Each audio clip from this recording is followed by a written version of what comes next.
On our newscast tonight, in the latest defense white paper, South Korea highlights the growing threat of North Korea's advancements in nuclear weapons technology. And to upgrade the performance features of its cars and raise its brand value, Hyundai vows to inject $73 billion in facilities and R&D investments by the year 2018. Reform efforts, the risks involved, external factors, and much more. We delve deeper into what we can expect for Korea's economy in the year 2015. Stay with us for these and more.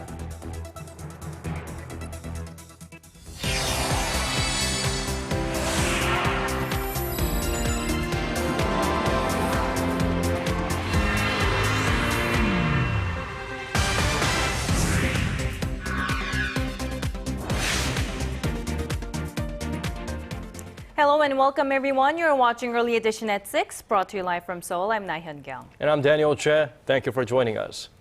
Our first focal point of the day, North Korea's military threat. Well, Seoul's defense ministry released its biennial white paper on Tuesday, and it raises fresh alarms about Pyongyang's nuclear capabilities. For one, it says the regime's technology to miniaturize nuclear weapons has reached a significant level. Our Connie Kim starts us off. North Korea has made significant advancements in its capabilities to miniaturize nuclear warheads that could conceivably fit on ballistic missiles. That's according to Seoul's latest defense white paper, which highlights for the first time Pyongyang's technological capabilities. Past assessments have been limited to the North's previous underground tests. This one says that the North Korean regime has presumably reached a, quote, significant level in miniaturizing nuclear weapons. Although the North has yet to demonstrate its capabilities, defense ministry officials and experts alike say the regime has had enough time to develop the technology. 8 years have passed since North Korea carried out its first nuclear test in 2006. Pyongyang's miniaturization of nuclear weapons would appear to have reached a significant level.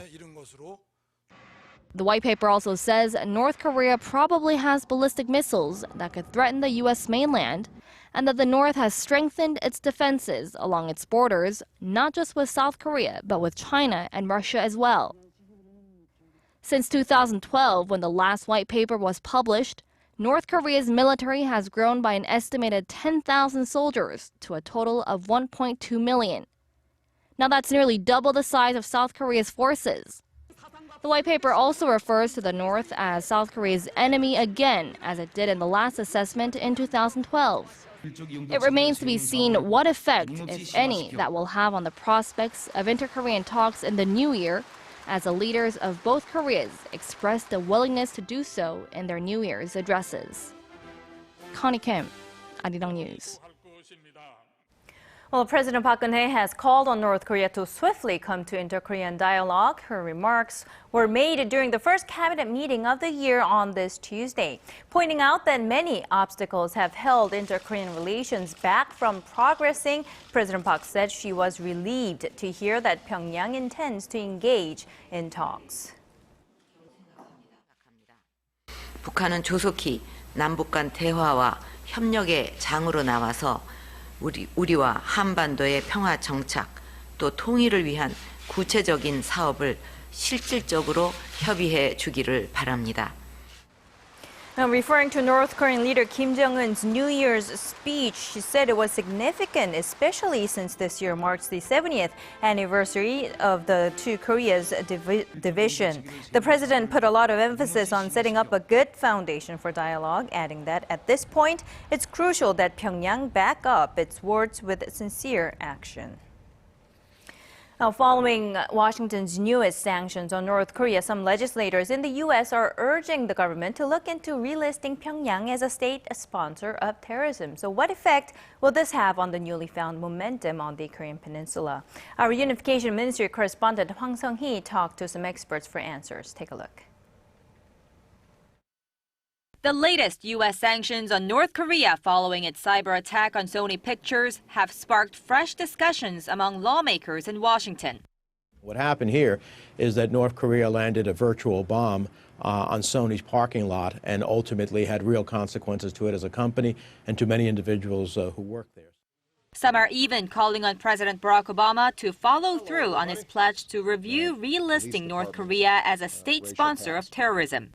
Representative Ileana Ros-Lehtinen said in a statement that North Korea should have never been taken off the list and added she will reintroduce legislation to redesignate the regime as a state sponsor of terrorism as a means of putting more pressure on Pyongyang. The White House is taking a cautious stance, saying such a move requires a very specific technical justification. However, the U.S. State Department said the new executive order is the first aspect of Washington's response, noting there are ongoing discussions about other options. Analysts say the heightened tensions between the U.S. and North Korea will not affect the new momentum between the two Koreas for now. Relations between North Korea and the United States were bad before South Korea proposed inter-Korean talks. Since both Koreans agree on the need for dialogue and the leaders have shown a willingness, I expect North Korea to make a counter-proposal for talks in the near future. But should Pyongyang launch a violent protest, analysts expect discussions on additional U.S. sanctions to expand and warn those tensions could quickly trickle through to the Korean peninsula. Hwang Sang-hee, Arirang News. The South Korean government has urged Japan to remove a video that was posted online last month that promotes its false claim to Korea-controlled Dokdo Island. South Korean Foreign Ministry spokesperson No Kwang-il on Tuesday not only called it an unjustified claim, but also a serious provocation. He said it was unfortunate that Japan is educating future generations with a video that includes incorrect history. In the 17-minute video released on YouTube on Christmas Eve, Tokyo says its sovereignty over the islets in the 17th century proves its claim. Japan plans to use the video in schools. And in time for the 70th anniversary of the end of the World War II, that's when Japan lost the war, Japan's Prime Minister Shinzo Abe says his country will show remorse over its behavior during the war, a refreshing move that could help Tokyo improve ties with Beijing and Seoul. But analysts say, first let's wait and see how much responsibility Abe's cabinet is willing to take for Japan's past wrongdoings. Our Kim Young-gil has more. Giving his first news conference of the year on Monday, Japanese Prime Minister Shinzo Abe said he plans to express remorse in a fresh statement this year over Japan's actions during the war and its post-war history as a pacifist nation. Our cabinet will reflect on what we did wrong during the Second World War and on our progress as a peace-loving nation. We will gather our knowledge to bring about a new statement on how to contribute further to the Asia-Pacific region and the world. As Japan gears up to mark the 70th anniversary of the end of the war on August 15th, Prime Minister Abe said he had no intention of trying to reinterpret Japan's historical wrongdoings. We will continue to adopt the stance of previous cabinets with regards to the interpretation of history, including the Murayama Statement. On the 50th anniversary of the war's end in August 1995, then Prime Minister Tomiichi Murayama said Japan caused tremendous damage and suffering to Asia through its colonial rule and aggression and expressed a heartfelt apology. There have been fears that Abe will come under pressure from right-wingers in Japan who would like the apology to be repealed. Korea and China will be paying close attention to whether Abe will uphold the Murayama Statement. This year has been identified as a chance for Tokyo to rebuild its strained ties with Seoul and Beijing. Relations have been chilled by territorial disputes and Abe's distorted views of wartime history. Watchers say that if Abe sticks to his word and offers a sincere apology, it could present an opportunity for Korea, China, and Japan to build stronger ties this year and create a more peaceful and forward-looking atmosphere in Northeast Asia. Kim Young-gil, Arirang News.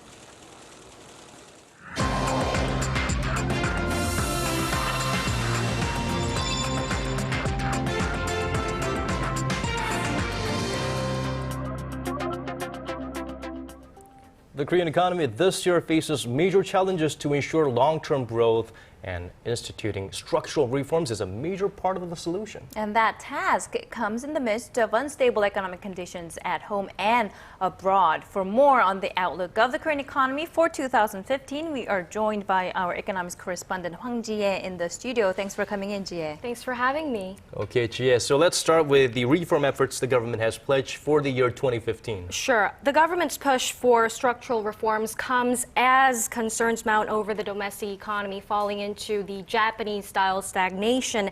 And to prevent the possibility from becoming a reality and to pull the economy out of its low-growth rut, the government promised reforms in 4 sectors, which the finance minister Choi Kyung-hwan also pledged and emphasized in his New Year's greetings.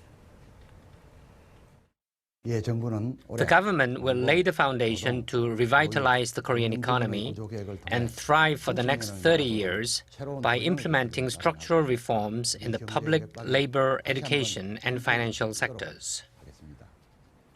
The reform plans include seeking ways to tackle the inflexible labor market, promoting the use of information technology at banks, promoting apprenticeship programs, and reforming the pension program for public servants. All right, so we get that the government wants to prop up the ailing domestic demand. So what are some of the structural risks that need to be addressed at this point? Well, it's the country's snowballing household debt problem. It had already topped 1 quadrillion won, or roughly 950 billion US dollars as of the end of September last year. And the debt figure rose sharply recently on the back of low borrowing costs and government measures to boost the real estate market last year. The Bank of Korea cut the key rate twice in the second half of 2014, leaving the country's base rate at a historic low of 2%, not seen since the height of the global financial crisis in 2009. This is a threat to the Korean economy, experts say, as it would work to dent domestic demand.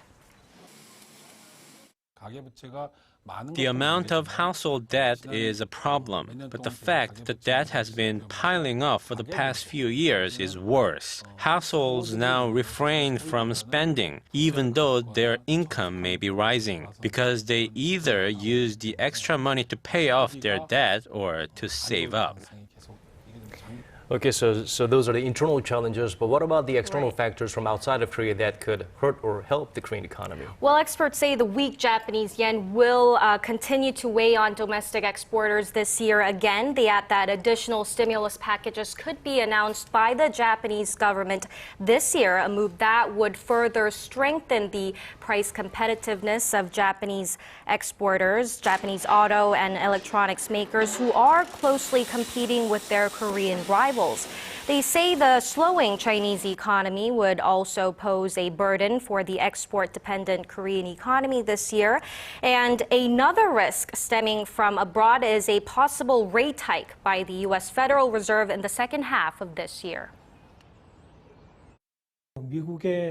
A rate increase from the Fed would put weak emerging economies at direct risk. That would also have a spillover effect on the Korean economy, resulting in foreign capital outflows and disruptions in the local financial market. So what about the falling oil prices? It will definitely take some load off of the drivers, at least here in Korea, no? Right, and that's what experts say. They say the falling oil prices will have a positive impact than negative ones on the energy importing country like Korea. Experts say lower oil prices will lead to a cut in production costs of major manufacturers, leaving more money for investment. And of course, as you said, for people like us, lower energy costs would mean having more extra pocket money, which may boost the country's overall consumer spending. And both Finance Minister Choi Kyung-hwan and the Bank of Korea Governor Lee Ju-yeol have both emphasized and pointed out that the slumping gas prices is actually an opportunity for the Korean economy this year. Okay, we'll start with some bleak colors and lots of question marks. So thankfully you wrapped it up with a nice little high note there. So thank you for that, Ji-hye. Right, thank you for that report. Thank you for having me. Business Park face a one-day entry ban. 77. Digging deeper, getting to the bottom of stories that impact your life. Talking with you on air and online. connecting you with experts on the world's most pressing issues. News and current affairs at its best. With Na Hyung-kyung and Daniel Che. Arirang News. Arirang News. Arirang News. On Early Edition at 6. The search for Air Asia Flight 8501 continues. Investigators believe they are closer to a discovery that might answer some of the questions surrounding the missing jetliner. An Indonesian vessel has found what authorities believe is most likely the tail of the aircraft. That has yet to be confirmed, but if true, it could be a crucial find since the tail of the Air Asia jet contains the black box voice and data recorders. Over 40 vessels in the skies and in the sea continue to search for remnants of the plane and victims. 37 bodies have so far been recovered from the sea, and only about half of them have been identified. Now, Korea could be facing another massive foot-and-mouth disease outbreak. Dozens of cases have been confirmed in pigs since last month, and now a cow at a farm on the outskirts of Seoul has tested positive. Park Ji-won tells us more. It was a nightmare for livestock farmers. More than 3 million animals, mostly pigs, were culled nationwide when the worst foot-and-mouth disease epidemic in Korea's history broke out in late 2010. Fast forward more than 4 years, and fears are rising again, with more than 30 confirmed cases of the disease in the space of a few weeks, since the first case was confirmed in Chungcheongbuk-do province earlier last month. And in a worrying new turn, one cow at a small cattle farm in Arirang, some 80 kilometers south of Seoul, has been confirmed to be infected with FMD. It's the first confirmed case of the disease in a cow since this outbreak began.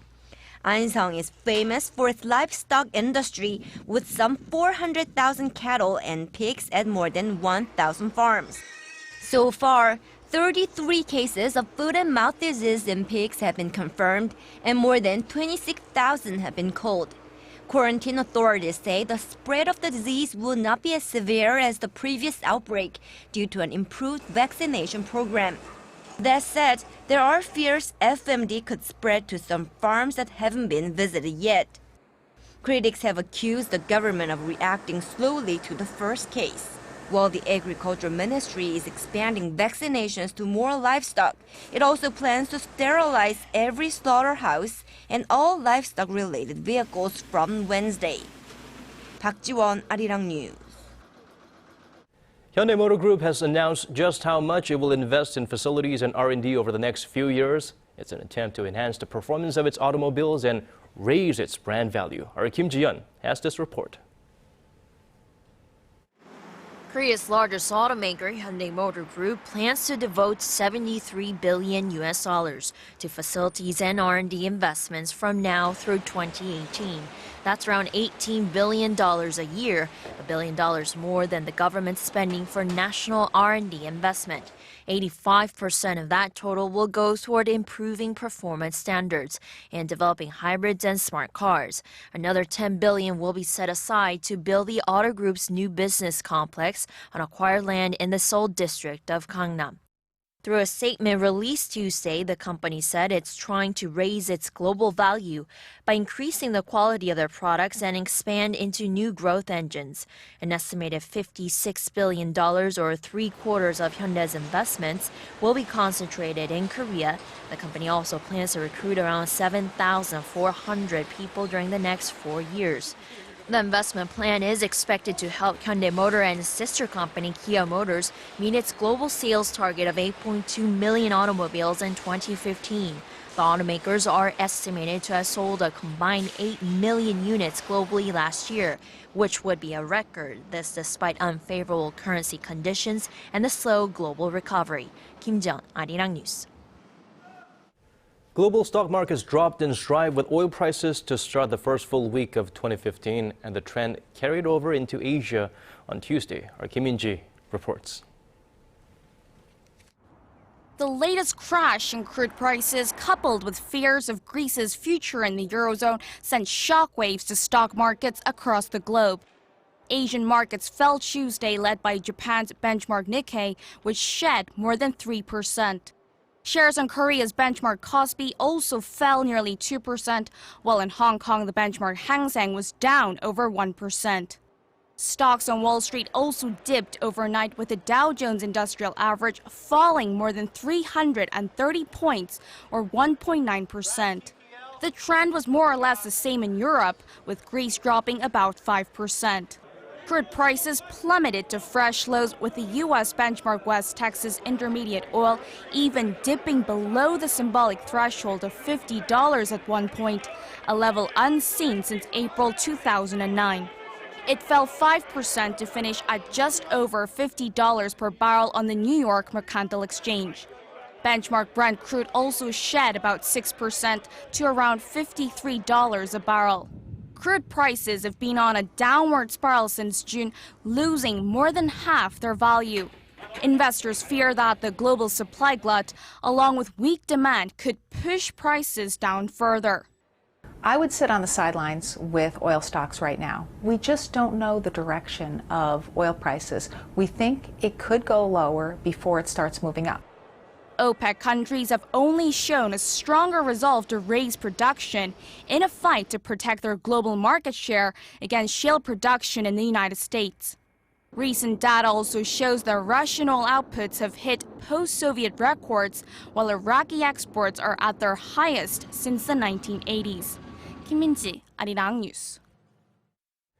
5 nations have raised objections at the World Trade Organization about Korea's increased tariffs on imported rice. The U.S., China, Australia, Thailand, and Vietnam have taken issue with the steps taken by Korea to open up its rice market in recent months. After a 20-year grace period, Korea made the shift starting this year, setting a tariff of 513% on rice imports that exceed the annual quota, which currently stands at just over 400,000 tons.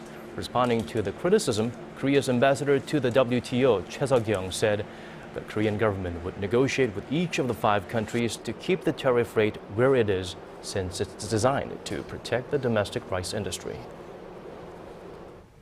Let's go over to the U.S. now, where the annual Consumer Electronics Show will soon open under the bright lights of Las Vegas. Right. The objects, technological objects, are always getting smarter than me, I fear. They're always intelligent or smart TVs or cars and whatnot. So our Connie Lee gives us a preview of this special event. It's one of the world's biggest tech gadget fairs, involving about 3,600 companies. The Consumer Electronics Show in Las Vegas kicks off on Tuesday. More than 150,000 tech heads are set to visit for a first look at the next big thing. So what are some of the trends this year? Judging from the products already announced, it looks like some high-tech TVs will play a big role. 4K TVs, otherwise known as Ultra HD televisions, may go mainstream this year. They're defined by their displays, which have 4 times the resolution as their HD counterparts. Both LG and Samsung will be presenting a number of these models at the show, including Samsung's new Tizen-powered curved 4K TV. And how about some autonomous connected cars? The autonomous car will be a big topic at CES. All the major auto manufacturers come to this show. They come here to show off the ways in which their cars are working with your smartwatch, with your phone. Major automakers like Mercedes-Benz and BMW are set to display their latest intelligent cars. Wearable smart devices will also take center stage. Hundreds of companies will show off their latest wearable products, including different accessories designed to work with these devices. The growth of 3D printers, robotics, and drones will also be a hot trend this year, with the buzz phrase, the Internet of Things, being one of the major themes. The Internet of Things is a really general term that stands in for devices talking to each other without you across the Internet. The international CES is set to run through Friday. Connie Lee, Arirang News.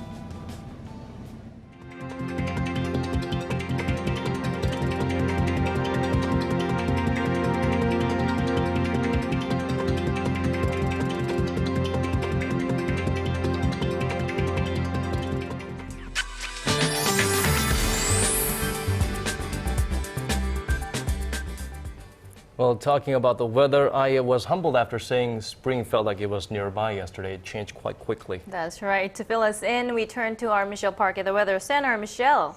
Good evening, guys. According to the solar calendar, today was Suan, which marks the coldest day of the year, and maybe that explains this blast of frigid air.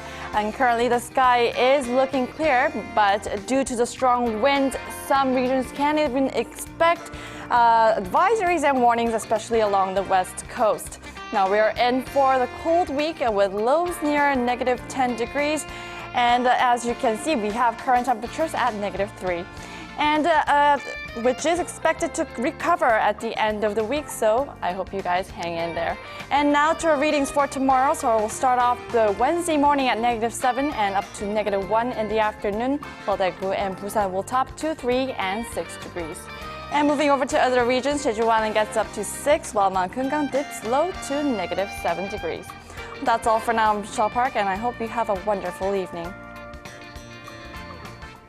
Thanks for that, Michelle. And that's all from us for today. Thank you for watching. This has been Daniel Choi. And I'm Na Hyun-kyung. If you're in Korea, have a great evening. We'll be back at the same time tomorrow. Bye-bye for now.